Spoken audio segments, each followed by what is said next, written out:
दोस्तों नमस्कार, स्वागत है आपका यूट्यूब चैनल एबी टेक में। आज है 28 दिसंबर 2023 और जान लेते हैं आज की महत्वपूर्ण खबरें जो आज के प्रमुख समाचार पत्रों पर छाई हुई हैं और सभी विद्यार्थियों के लिए बहुत ही इम्पोर्टेंट है। सबसे पहले देखिए यहाँ पर अपडेट दी गई लोक सेवा आयोग की भर्तियों को लेकर के।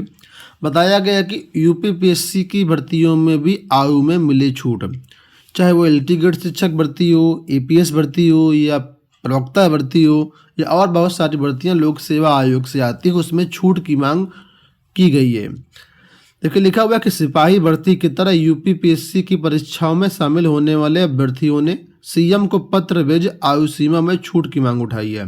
कहा कि एलटी ग्रेड शिक्षक भर्ती का पिछला विज्ञापन 2018 में जारी किया गया था। उस वक्त 10,768 पदों पर भर्ती के लिए आवेदन मांगे गए थे। इस भर्ती के बाद कोविड महामारी फैल गई और कोविड महामारी के कारण विज्ञापन फिलहाल नहीं जारी हो पाया है। आयोग के पास एलटी ग्रेड शिक्षक के 6,000 से अधिक पदों का अध्याचन साल भर से पड़ा है, लेकिन समकक्षार्हता स्पष्ट न होने से भर्ती अटकी है। विज्ञापन जारी होने के इंतजार में बड़ी संख्या में अभ्यर्थी ओवर एज हो रहे हैं। उनके लिए भविष्य के रास्ते बंद हो गए हैं। अगर सिपाही भर्ती की तरह एलटी ग्रेड शिक्षक भर्ती में आयु सीमा में छूट दी जाती है तो बड़ी राहत मिलेगी। इसी तरह अपर निजी सचिव भर्ती यानी एपीएस भर्ती 2023 में भी अभ्यर्थियों का आयु सीमा में छूट देने की मांग की गई थी। एपीएस के पदों पर भर्ती 10 साल बाद होने जा रही है, हालांकि अभ्यर्थियों को राहत नहीं मिली। आयोग 7 जनवरी को एपीएस की परीक्षा करवा रहा है। एडमिट कार्ड भी जारी कर दिए गए हैं। एडमिट कार्ड आप लोग governmentjobcenter.com से डाउनलोड भी कर सकते हैं। अभ्यर्थी चाहते हैं कि इस मामले में भी सीएम हस्तक्षेप करें और वर्ष 2024 में एपीएस का जो नया विज्ञापन जारी होगा उसमें आयु सीमा में छूट दी जाए। प्रतियोगी छात्र संघर्ष समिति के मीडिया प्रभारी प्रशांत पांडे का कहना है कि भर्तियां नियमित अंतराल में न होने से अभ्यर्थी इंतजार में ओवरेज हो रहे हैं। समिति ने सीएम को पत्र भेजकर भर्तियां नियमित अंतराल में कराने की मांग की है।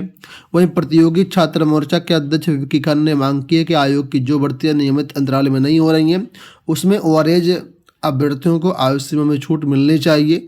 जितना अंतराल दो भर्तियों के बीच आ रहा है, मोर्चा की ओर से इस मसले पर 3 जनवरी को आयोग में धरना भी प्रस्तावित है। यहाँ पर देखो अपडेट है टीजीटी, पीजीटी और असिस्टेंट प्रोफेसर भर्ती को लेकर के। लिखा है कि शिक्षक भर्ती के लिए 2 माह करना होगा इंतजार।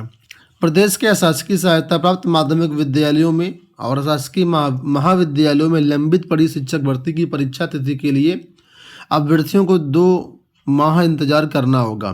नए शिक्षा सेवा चयन आयोग के गठन के बाद आयोग की पहली बैठक में या इसके बाद ही परीक्षा तिथि पर कोई निर्णय लिया जाएगा।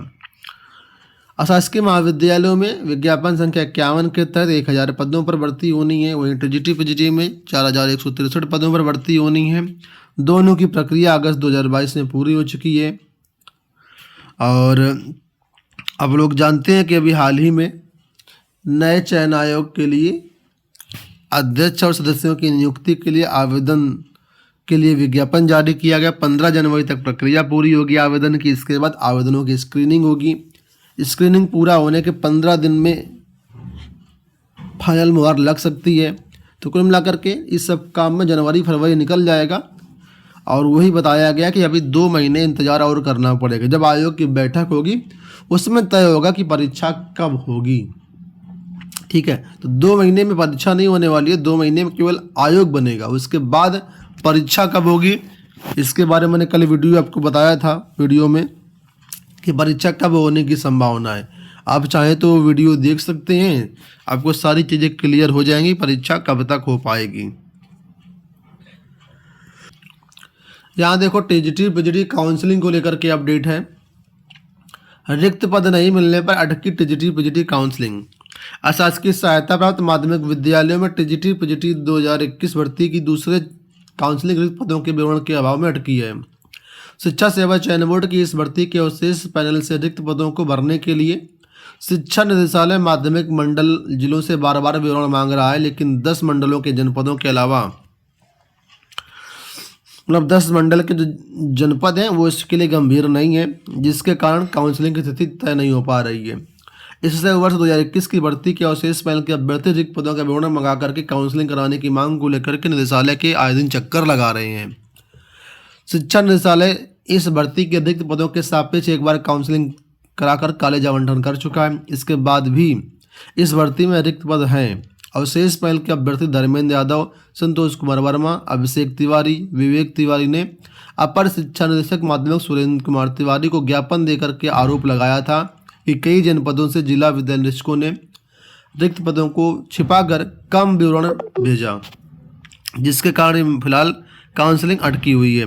आप लोग जानते हैं जो स्पेशल कैटेगरी की सीटें हैं उसके लिए 3 जनवरी को काउंसलिंग होनी है, और जो फ्रेश अभ्यर्थी हैं सेकंड काउंसलिंग के लिए इंतजार कर रहे हैं उनके बारे में कोई भी अपडेट नहीं है। और ये देखो का लिखा हुआ है वाराणसी, चित्रकूट, झांसी, लखनऊ, अयोध्या, देवीपाटन, मेरठ, आजमगढ़, बस्ती, आगरा मंडल, ठीक है, इनके तरफ से अभी जो जिलेवार ब्यौरा है नहीं भेजा गया है, और यही कारण है कि फ्रेश अभ्यर्थियों की जो काउंसलिंग है द्वितीय वो अटकी हुई है। सिपाही भर्ती के लिए ऑनलाइन आवेदन शुरू, बढ़ सकती है अंतिम तिथि। उत्तर प्रदेश पुलिस में सिपाही के 60,244 पदों के लिए ऑनलाइन आवेदन शुरू हो गए हैं।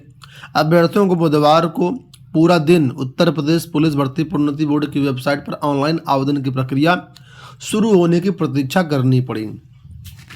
आप लोग जानते हैं यहाँ पर पुलिस भर्ती के अभ्यर्थियों को 3 वर्ष की आयु की छूट प्रदान की गई थी, जिसके बाद भर्ती बोर्ड के अधिकारी आवेदन फॉर्म संशोधित करने में जुटे रहे। इसके चलते बुधवार रात करीब 10 बजे के आसपास वेबसाइट का लिंक ओपन हुआ और 10 बजे करीब इसकी जो वेबसाइट चालू हो पाई है, ठीक है, जबकि प्रक्रिया सुबह से ही शुरू होनी थी। आवेदन की अंतिम तिथि 16 जनवरी 2024 निर्धारित की गई है। शुल्क समायोजन संशोधन की डेट 18 जनवरी है। आवेदन शुल्क 400 रुपये है। भर्ती बोर्ड के अधिकारियों का कहना है कि ऑनलाइन आवेदन की प्रक्रिया विलंब से शुरू होने के चलते आवेदन की अंतिम तिथि भी बढ़ाई जा सकती है, तो इसमें थोड़ी सी जो डेट है वो आगे बढ़ सकती है। फिलहाल आवेदन शुरू हो गए हैं। आप लोग governmentjobcenter.com पर जाकर के आवेदन कर सकते हैं। यहाँ देखो अपडेट है कि यूपी बोर्ड में नए सत्र से सेमेस्टर प्रणाली होगी लागू, तैयारी शुरू। माध्यमिक शिक्षा बोर्ड से जुड़े हुए विद्यालयों में अब पढ़ाई का बोझ कम हो जाएगा। नए सत्र से 9वीं से 12वीं तक कुल 8 सेमेस्टर में पढ़ाई होगी और परीक्षाएं आयोजित होंगी। यही नहीं, विज्ञान, कला, गणित, वाणिज्य वर्ग को समाप्त कर एक ही वर्ग का कोर्स चलाया जाएगा, जिसमें बोर्ड के सभी विषय शामिल होंगे। नई शिक्षा नीति के अनुसार उच्च शिक्षा की तरह अब माध्यमिक शिक्षा के पाठ्यक्रम में भी बदलाव की योजना बनाई जा रही है। तो यूपी बोर्ड में भी अब सेमेस्टर प्रणाली लागू होने की बात कही जा रही है। देखो यहाँ पर अपडेट है कि 5 राजकीय पॉलिटेक्निक में भर्ती होंगे शिक्षक। प्रदेश की 5 राजकीय पॉलिटेक्निक में शिक्षकों की भर्ती का रास्ता साफ हो गया है। इन संस्थानों में अब नए पद सृजन के लिए राज्यपाल ने सहमति प्रदान कर दी है। विशेष सचिव वेद प्रकाश शर्मा ने इसके लिए निदेशक प्राविधिक शिक्षा को पत्र लिखा है। इसके मुताबिक राजकीय पॉलिटेक्निक बछरावा रायबरेली, राजकीय पॉलिटेक्निक किसनी मैनपुरी, राजकीय पॉलिटेक्निक शमशाबाद आगरा, राजकीय पॉलिटेक्निक चमरुआ रामपुर, राजकीय पॉलिटेक्निक ठाकुर द्वारा मुरादाबाद में 110 शैक्षिक पदों पर भर्ती होनी है। इस पर जो सहमति है मिल चुकी है। यहाँ पर देखो अपडेट है कि एमफिल को मान्यता नहीं, नाले दाखिला। यूजीसी ने कहा कि अब भी नामांकन कर रहे संस्थान बाज आए। तो यूजीसी की तरफ से एमफिल की मान्यता खत्म कर दी गई है। अब आप लोग एमफिल में दाखिला ना लें, क्योंकि ये डिग्री अब किसी भी काम की नहीं है, इसकी मान्यता ही खत्म कर दी गई है। छात्रों को सावधान किया गया है कि अब इस कोर्स में किसी भी विद्यालय में दाखिला आप लोग ना लें, दाखिला लेने से बचें। यह पाठ्यक्रम पिछले साल नवंबर से नए नियम आने के बाद बंद हो चुका है।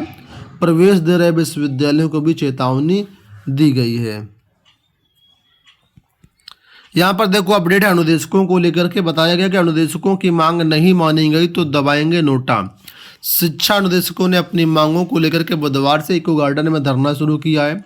अनुदेशकों के समर्थन के लिए मैग्सेसे पुरस्कार से सम्मानित संदीप पांडे भी पहुंचे।